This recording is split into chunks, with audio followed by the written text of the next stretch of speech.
Edi Komboyogo officiellement à la tête du chef de file de l'opposition politique. Le président de la deuxième force politique depuis les dernières élections a été installé ce vendredi par le président de l'Assemblée nationale. Ce sont des scènes qui sont loin de caractériser le Sénégal, mais elles y ont bel et bien eu lieu.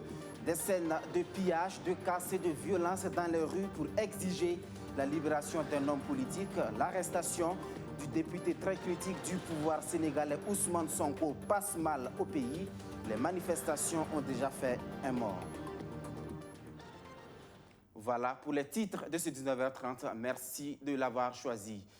Parce qu'il est le premier responsable du parti de l'opposition ayant le plus grand nombre de députés, Edi Komboyogo est d'office le chef de file de l'opposition politique. Si ce nouveau statut est connu depuis la proclamation des résultats des dernières élections, c'est ce vendredi que le patron du CDP a pris officiellement les commandes de l'institution prévues par la Constitution. Il remplace ainsi Zéphirin Diabré qui occupait le poste depuis 2012. Bessogré John William Somda. Fini l'ère Zéphirin Diabré à la présidence du chef de file de l'opposition CFOP, place à celle d'Edi Komboyogo. Arrivé deuxième à la dernière présidentielle avec 15,54%, Edi Komboyogo a également vu son parti, le Congrès pour la démocratie et le progrès CDP, réparti des législatives avec 20 députés. Des résultats qui lui confèrent le titre de chef de file de l'opposition en remplacement de Zéphirin Diabré. Il a ainsi été installé dans ses nouveaux habits ce 5 mars par le président de l'Assemblée nationale, Alassane Bala Sakandé. Messieurs Komboyogo, Mouek Venem, Edi Constance Hyacinthe, président du Congrès pour la démocratie et le progrès CDP, au nom du bureau de l'Assemblée nationale, je ne dirai pas en vertu des pouvoirs qui me sont conférés, je vous déclare installé dans vos fonctions de chef de file de l'opposition politique du Burkina Faso.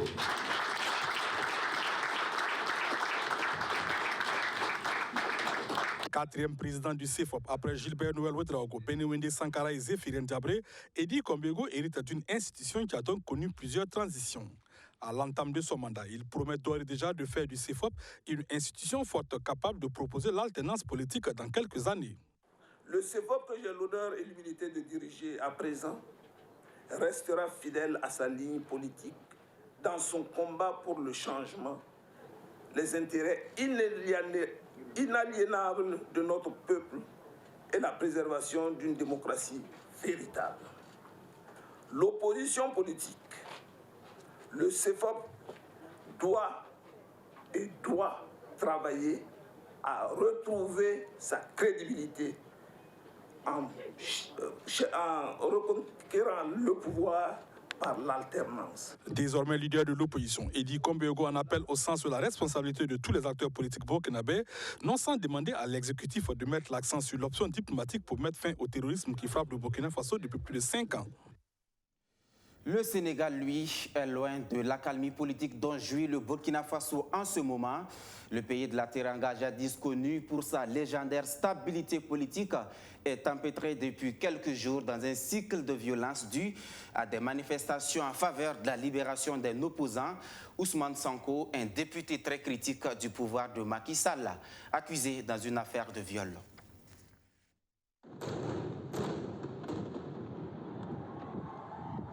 Des images de la capitale Dakar jeudi 4 mars. Devant l'université Cheikh Anta Diop, de jeunes gens et des éléments de la police se sont affrontés à coups de jets de pierre et de tirs de gaz lacrymogène. Une scène de violence qui s'est propagée dans différentes villes du Sénégal.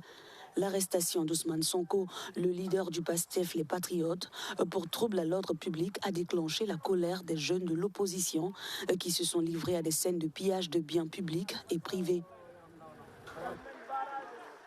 L'opposant est accusé d'agression sexuelle sur une jeune fille de 20 ans et doit répondre ce vendredi 5 mars à la convocation du juge. C'est en se rendant à cette convocation qu'Ousmane Sonko avait été arrêté mercredi. Officiellement, les autorités lui reprochent d'avoir utilisé un itinéraire qui lui avait été plutôt interdit. Dans la foulée de ces manifestations, le gouvernement sénégalais est sorti de sa réserve et a présenté ses condoléances à la famille du jeune homme tué à Biona en Casamance et promet de poursuivre tous les responsables des pillages.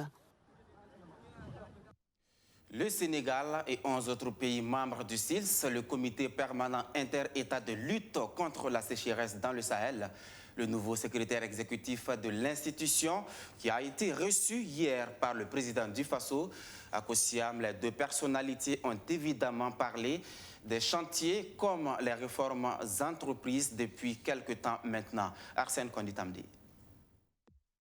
La nouvelle équipe dirigeante du SILS, le comité permanent inter-État de lutte contre la sécheresse dans le Sahel, à la rencontre du président du Faso. Au menu des discussions avec Rochma Christian Kabouré, les réformes entreprises ces dernières années par l'institution au plan organisationnel.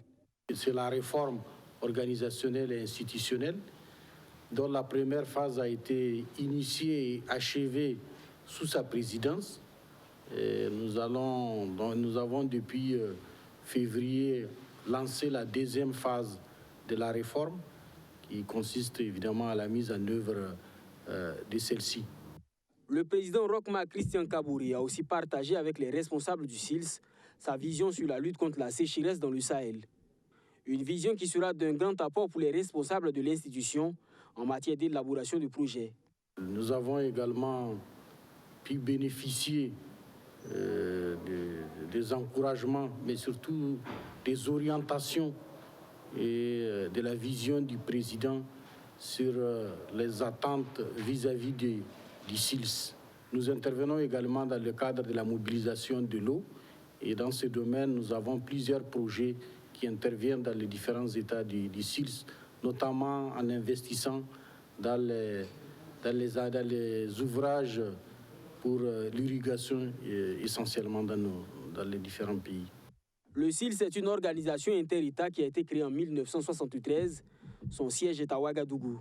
Il regroupe 13 pays dont 4 enclavés comme le Burkina Faso et le Mali, 8 États côtiers comme la Côte d'Ivoire, le Bénin et un État insulaire, le Cap-Vert.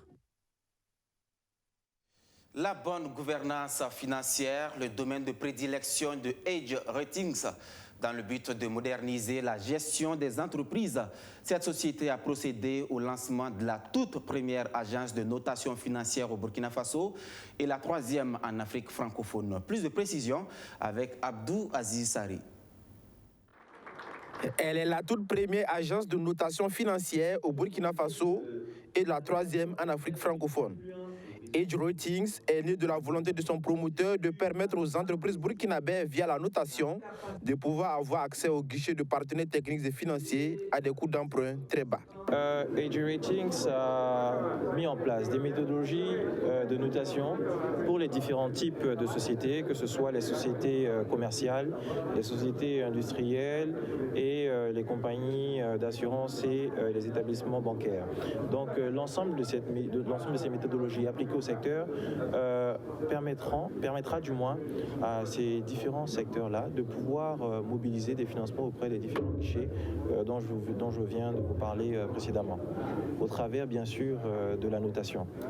Noter une entreprise, c'est analyser sa qualité de signature afin de savoir si elle est capable sur le court ou de long terme de payer le capital et les intérêts de son crédit. Dans son discours d'investiture, le président du Faso a appelé l'ensemble des Burkinabés à s'investir de manière effective dans l'œuvre de la construction nationale. Age Ratings se veut être une réponse à cet appel, selon le promoteur. À travers ses services, l'agence ambitionne de contribuer à bâtir des champions régionaux dans leurs domaines respectifs. On parle beaucoup de développement en Afrique, mais nous sommes encore loin de la réalité parce que les outils et les moyens de ce développement restent faibles et quasi inexistants. Pour ma part, j'ai la ferme conviction que le développement de l'Afrique et du Burkina Faso en particulier passe par des institutions fortes, des administrations solides et une bonne gouvernance économique. Les grands chantiers sur lesquels s'engage Age Ratings sont entre autres le lancement d'un indice de performance globale pour le secteur privé burkinabé, ensuite pour le secteur minier et enfin pour le secteur de la microfinance. Age Ratings, c'est aussi des représentations à Paris et à Singapour. Une bâtisse toute neuve inaugurée par le président de l'Assemblée nationale. L'édifice de plus de 29 millions de francs CFA est en réalité une maison de la femme à l'arrondissement 1 de Ouagadougou. La maison commune de l'autre moitié du ciel, attendue depuis 2016, est enfin une réalité. Benjamin Kwame. Un rire qui a tout son sens pour ces femmes de l'arrondissement 1 de Ouagadougou. Une cérémonie particulière qu'elles n'ont pas voulu manquer ce jeudi. À Samandin, dans ce quartier, désormais on dispose d'une maison de la femme toute neuve, inaugurée par le président de l'Assemblée nationale. D'un coût de plus de 129 millions de francs CFA, c'est une maison exclusivement dédiée à elle. Elle l'avait demandé depuis 2016. Désormais, plus besoin d'aller tenir des rencontres dans les locaux de la mairie. Une immense satisfaction parce qu'on était vraiment dans le besoin. Pour se réunir, il fallait aller à gauche, à droite, tantôt dans les bureaux de la mairie. Et si eux, ils ne sont pas disponibles, c'est dans les maquis. Donc aujourd'hui, c'est un grand jour pour nous. Parce que parmi nous, ici, là, on a beaucoup de femmes entrepreneurs. Il y a des tisseuses, il y a des couturières, il y a celles qui font du savon, beurre de karité, Soumbala. C'est l'espace qui nous manquait. Et nous sommes déjà réunis par mini-groupe. Avec cette maison-là, nous allons nous mettre ensemble comme nous l'avons dit. Et vraiment aller vers les autorités, aller en groupe, demander des financements, demander des formations pour l'épanouissement de la femme de l'arrondissement numéro 1. Avant d'aller voir les autres autorités, Alassane Bala Sakandé annonce déjà une aide à ces femmes. Le président de l'Assemblée nationale, natif de l'arrondissement 1, fait également des promesses. Ces femmes seront formées pour être véritablement autonomes dans leur secteur d'activité. Pour permettre l'émancipation de la femme, il faut naturellement la responsabiliser. Et ce que nous voyons aujourd'hui, l'émergence de cette maison de la femme va permettre aux femmes de l'arrondissement de pouvoir se retrouver.